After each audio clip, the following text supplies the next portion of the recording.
Morning, children. Today I will tell you about the third chapter of 7th class, that is Delhi Sultans. This is the second video of this chapter. I will now discuss about the other sultans in this chapter. In 1236, Sultan Iltutmish's daughter Razia becomes sultan. She was the only woman ruler in Delhi.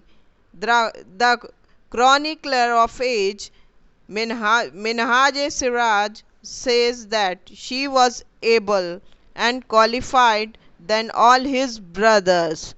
Razia re-announces her female attire and veil, put on the coat and cap and rode on an elephant. She was fond of hunting and also led her army in the wars. In 12, Razia Sultan Iltutmish की बेटी थी. She becomes sultan. She was more qualified and able than his brother. वो अपने भाइयों से ज़्यादा qualified और able लायक थी. तो उसने अपना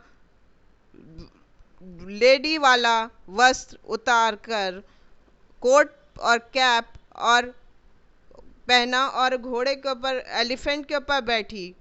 शी वॉज फॉन्ड, वो शिकार की भी शौकीन थी और उसने पहले भी लड़ाइयों में भाग लिया था.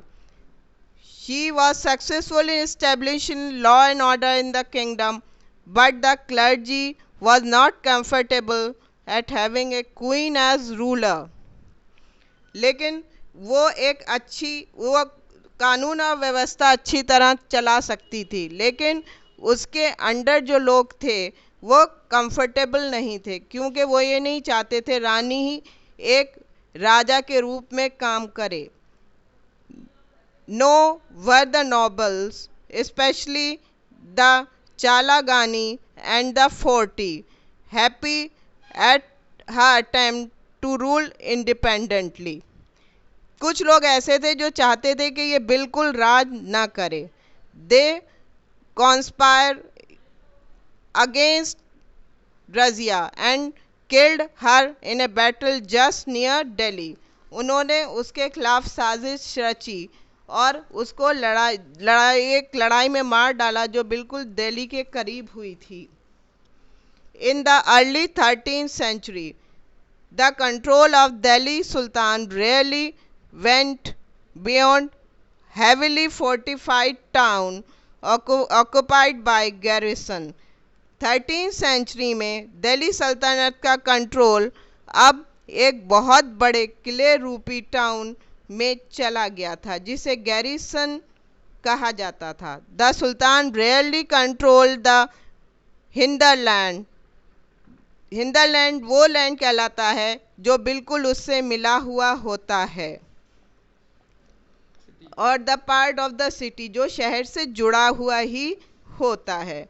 दे प्रोवाइड गुड्स, जिससे हमें सामान मिलता है, सर्विसेज और सारी सुविधाएं मिलती हैं जो of the cities, and were therefore dependent upon the trade, जो जिस व्यापार के लिए भी वो उस पर ही निर्भर होते हैं. ट्रिब्यूट उसको कहते हैं जो टैक्स दिया जाता है. और प्लंडर फॉर सप्लाईज, और सारी सुविधाएं अगर वहाँ से बंद हो जाएं तो वो मिल नहीं सकती. Controlling garrison town, A fortified settlement having soldiers. In distance, Bengal and Sindh from Delhi was difficult. Garrison town control करना मुश्किल हो रहा था क्योंकि वो दिल्ली से काफ़ी दूर था. Bengal and Sindh, Delhi was very difficult. Delhi को कंट्रोल करना अब मुश्किल था. रिबेलियन, क्यों? उसके कुछ कारण थे. रिबेलियन, जो लोग उनके खिलाफ थे. वार, लड़ाई. बैड वेदर, खराब मौसम. कुड ब्लॉक वर्जाइल कम्युनिकेशन रूट्स, उससे रुकावटें आती थी वहाँ के कामकाज में, और वहाँ से कम्युनिकेशन भी नहीं हो पाता था। Delhi authority also challenged by Mughal invasion from Afghanistan and by governor who rebelled at any sign of Sultan weakness.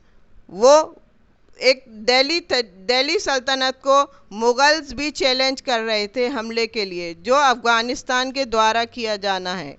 By the governor, जो गवर्नर ने किया, वो मौका चाह रहा था कि ज़रा सा कोई मौका मिले जहां हमें सुल्तान की कमज़ोरी दिखाई दे।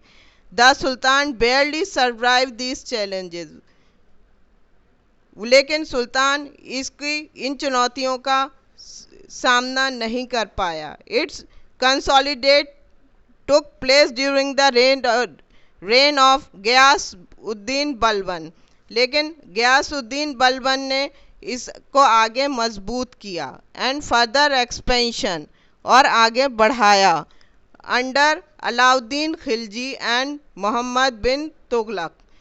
अलाउद्दीन खिलजी और मोहम्मद बिन तुगलक के राज्य में इसको आगे बढ़ाया। Naseer Uddin Mohammad, whose period was 1246 to 1265, and Balban period was 1265 to 1286. Nasiruddin was the nephew of Razia Sultan, who ascended the throne with the help of Balban. Naseeruddin Razia सुल्तान का नेफ्यू था, जो राजगद्दी पे बलबन की सहायता से बैठा।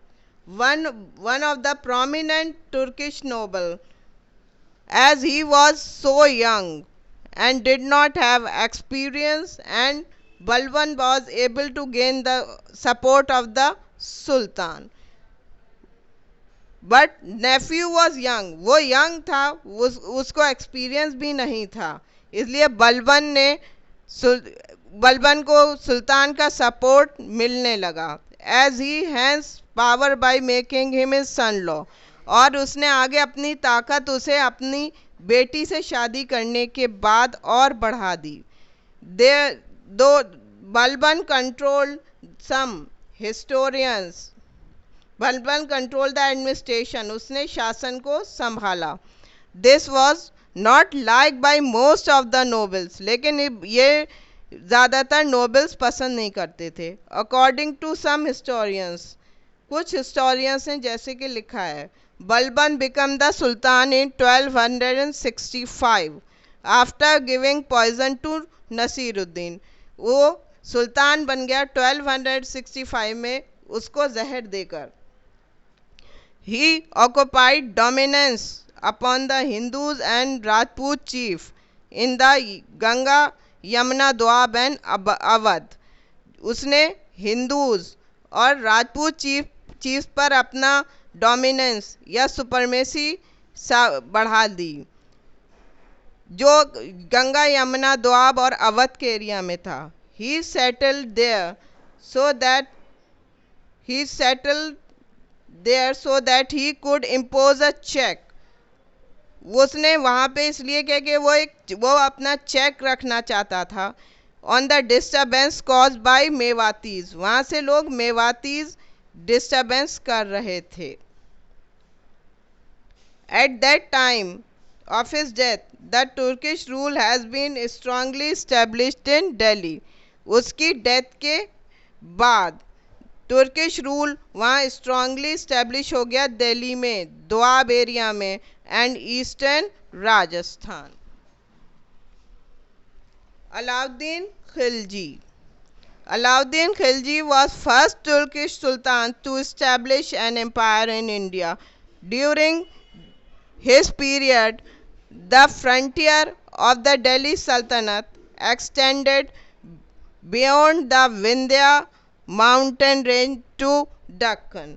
ये अलाउद्दीन खिलजी पहला तुर्किश सुल्तान था जिसने अपना एम्पायर इंडिया में इस्टेब्लिश किया। उसके ही पीरियड में सबसे ज़्यादा दिल्ली सल्तनत का एक्सटेंशन हुआ, जो विंध्या माउंटेन से लेकर दक्कन तक हुआ। Alauddin conquered one territory after other in quick succession, owing to his excellent military skills and shrewd administration. उसने एक के बाद एक हमला करके ज़्यादा से ज़्यादा एरिया को कवर किया। अपने एक्सलेंट, उसकी मिलिट्री स्किल बहुत अच्छी थी और श्रूड एडमिनिस्ट्रेशन मीन्स चालाकी से शासन करता था। He occupied Gujarat and Malwa in the west and Ranthambore, Jalore and Chittor in Rajasthan. उसने गुजरात और मालवा तो वेस्ट में कॉन्कर किया और रणथंबोर, जालौर और चित्तौड़ को राजस्थान में कवर किया।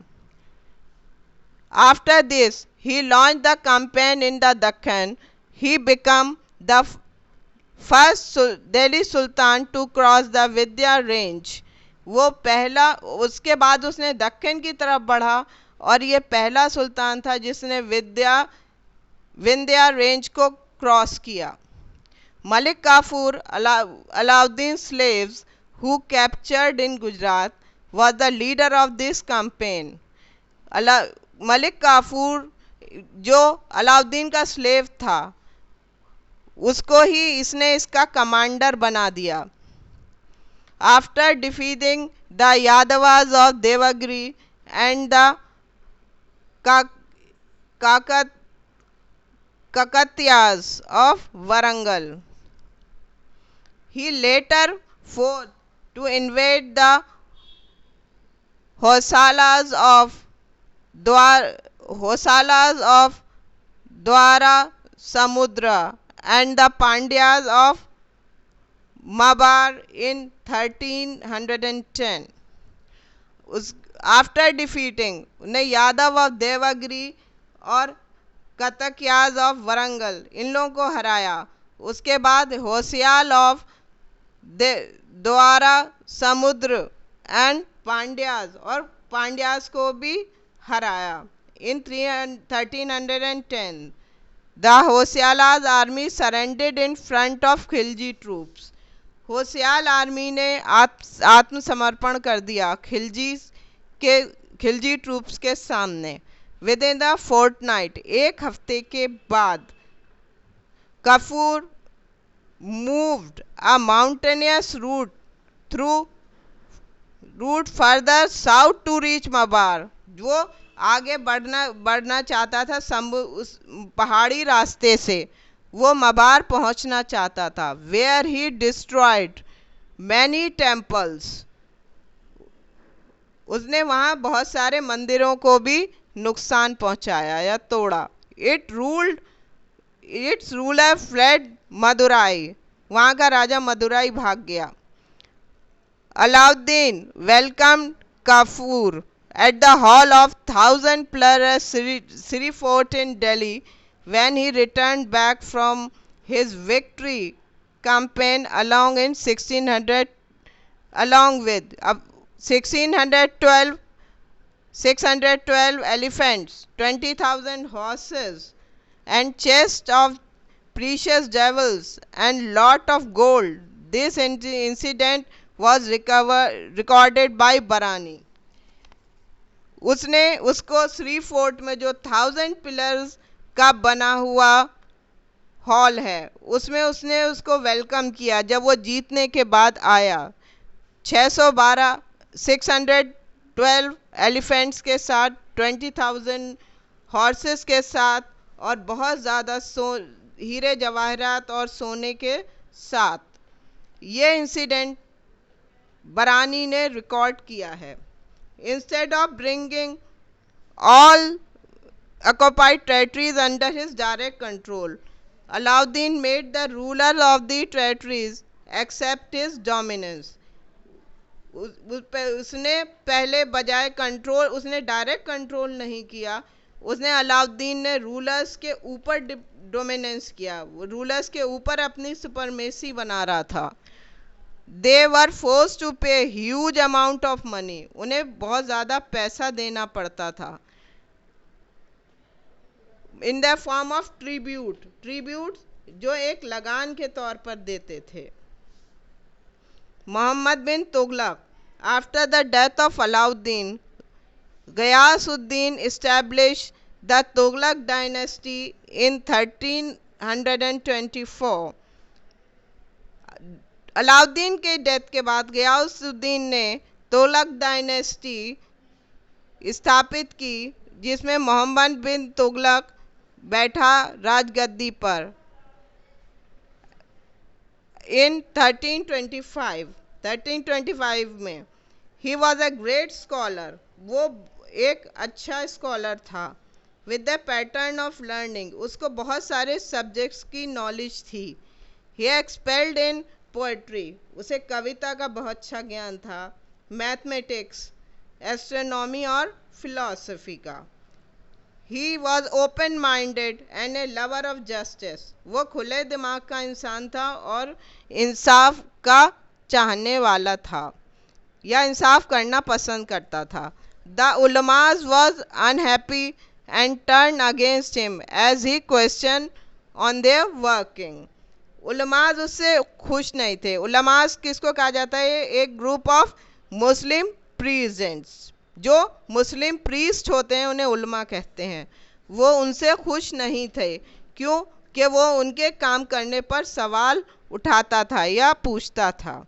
He appointed common people who were not from royal families at the top position. उसने कॉमन आम लोगों को ही अच्छी पोस्टों पर अपॉइंट कर दिया, ना कि राजा शाही फैमिली के मेंबर्स को नहीं किया।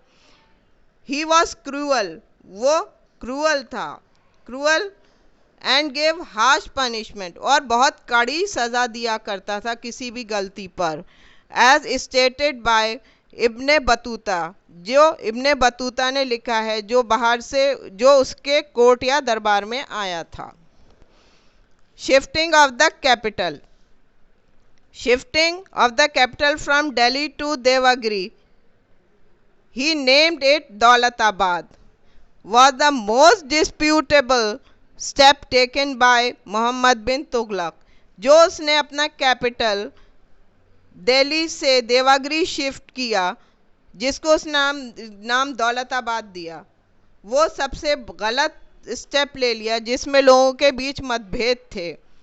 According to Ziauddin Barani, the decision of the sultan prove to be ruinous for Delhi, इससे दिल्ली को बहुत बड़ा नुकसान हो सकता था।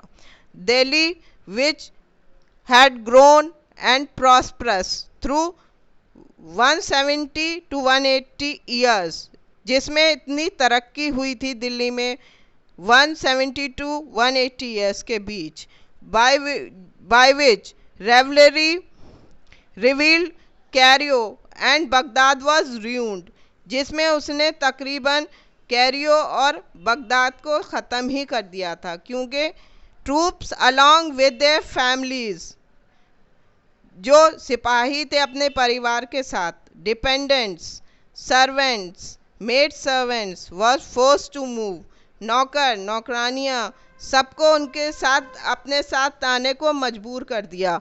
देयर वॉज सच एवोकेशन, वो वहाँ से बिल्कुल उनको हटा रहा था। And that not a cat or dog remained in the building of a city, वो कोई कुत्ते बिल्ली तो नहीं थे जो किसी शहर की बिल्डिंग में रहते हों।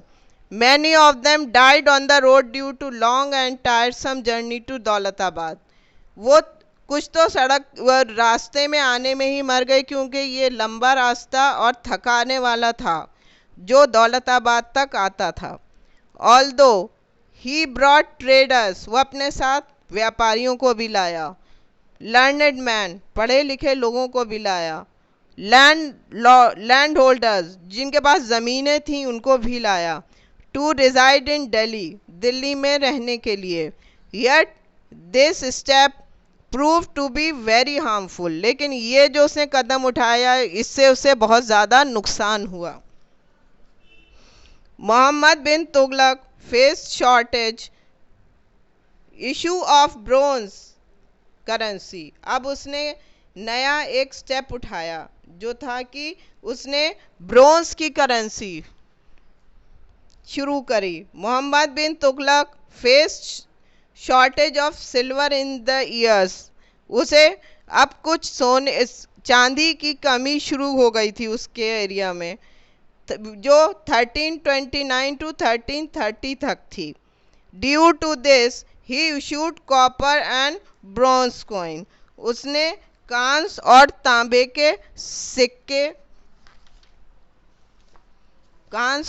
के सिक्के वॉज वैल्यू, उसकी सेम वैल्यू रखी जो सोने और चांदी के सिक्के की थी, जिसे टंका कहते थे। So now people could buy the same quality of oil, rice, wheat, copper and bronze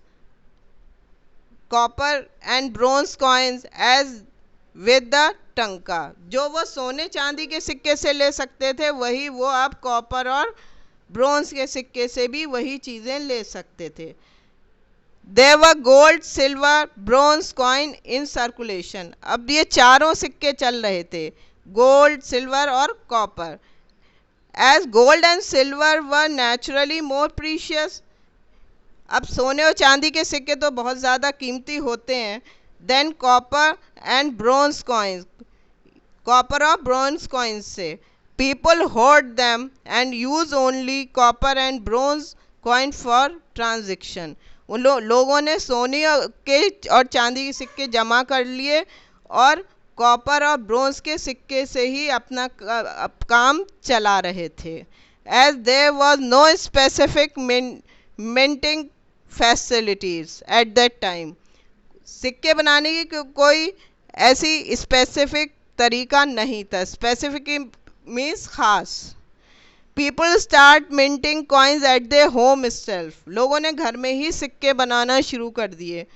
it was not easy to differentiate between home made coin and official royals coin. वो बिल्कुल ऐसे बनाते थे जिसको फ़र्क करना आसान नहीं था, घर के बने हुए सिक्कों में और जो राजा ने इशू किए हैं उसमें। This led to misery of traders and people. इससे लोगों के बीच और व्यापारियों के बीच परेशानी शुरू हुई। After 3 years of circulation, the sultan withdraw the copper and bronze coins and promise to exchange silver pieces for the bronze coins. उसने 3 साल तक तो इसे चलाया, फिर 3 साल बाद उसने इसको ख़त्म कर दिया और लोगों से कहा कि तुम अपने ब्रोंज के सिक्के जमा करो, इसके बदले में तुम्हें चांदी के सिक्के दूंगा। A long Q of common people could be seen outside the royal treasury. लंबी लाइन दिखाई दे रही थी लोगों की शाही खजाने के बाहर। According to Barani, many of the copper tankas was brought. इतने लोग बहुत सारे सिक्के लाए। That heaps of them were created in Tughlaqabad. एक ढेर लग गया सिक्कों का तुगलकाबाद में। जस्ट लाइक माउंटेन, वो एक पहाड़ सा लग रहे थे। A great amount of money went out of royal treasury which led to deficiency of money. और शाही खजाने से बहुत सारा पैसा जा रहा था, जिससे पैसे की कमी हो गई। फिरोज शाह